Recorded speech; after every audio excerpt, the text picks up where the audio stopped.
is great on a car loan, but what about a Treasury bill, the T-bill? Yeah, and speaking of the Treasury, if you're looking to dodge congressional criticism, don't try hiding under a tarp. Here to break down all the latest financial news on Capitol Hill is the Watchdog on Wall Street, Mr. Chris Markowski. You guys are throwing me off with that ear thing. I know. I thought maybe you just made out because you're like going like this. Okay.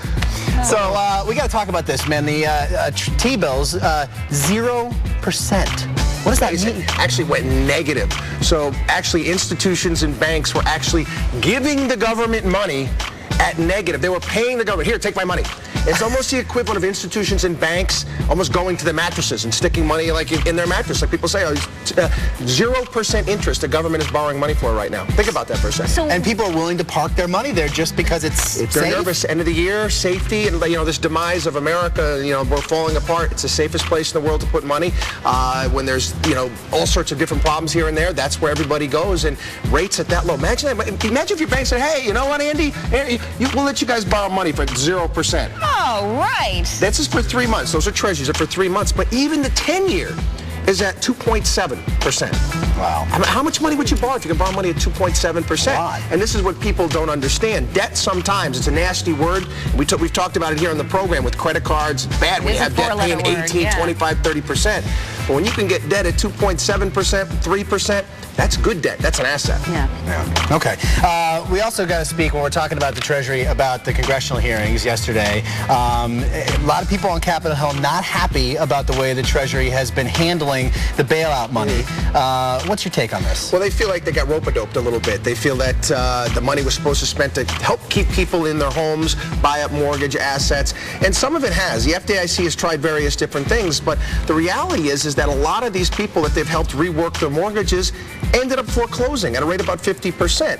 So Neil Kashkari and the Treasury Secretary basically said, you know what, it's better off for us to be investing in banks and freeing up the credit markets. And I think their plan in regards to getting mortgage rates down to 30-year rates down to 4.5% will be much, much better. But why is it, and everybody's talking about this, the government has helped the banks, they've given them the bailout money, and then they were supposed to actually free up that money to help other people, but it doesn't seem like that's happening.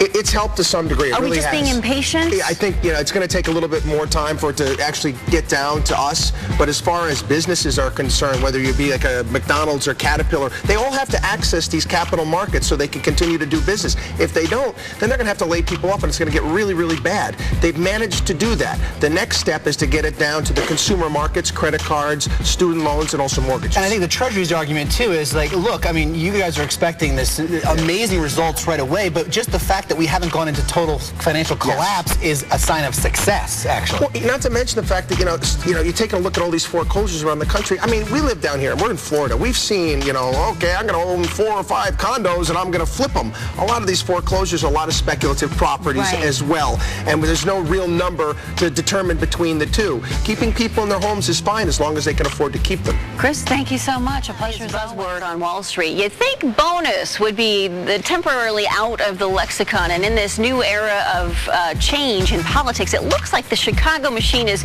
cranking out more of the same. Good thing we've got the Watchdog on Wall Street, Mr. Chris Markowski. Good morning, Chris. Good morning. Things are getting so bad we're selling Senate seats. Yes, on eBay. I think you can bid on it. Let me know what the bid is up to now. I think it's up there. It's got to be.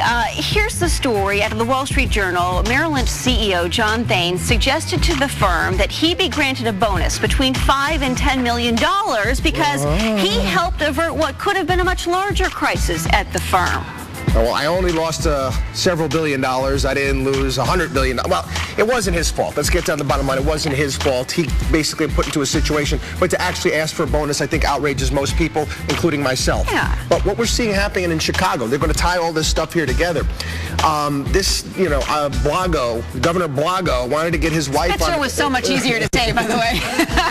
Blago wanted to get his wife on the various different corporate boards of directors. Right. Now, corporate boards of directors, these are the ones that decide on what CEOs' salaries are going to be. So there's a very incestuous relationship between politics, Washington, D.C., Capitol, state houses, and also Wall Street. And when you take a look at these ridiculous pay packages and you say to yourself, how in God's creation did this one get paid this amount of money? This is why. They all know one another. They all do business with one another. And granted, every now and then they'll hold a congressional hearing and they'll wave their fingers. But we all know that, you know what, I'll just let it go. And that's what happens. This is why you see these guys feel like they're entitled to this type of money. Well, how does this affect the average Joe? Because you're sitting at home and you're thinking, how can this guy walk away with a $15 million bonus while so many people are losing their jobs at his firm? Well, this is the problem, and I try to get people, and this is what I do on my show as well, is to actually take stock of who you do business with.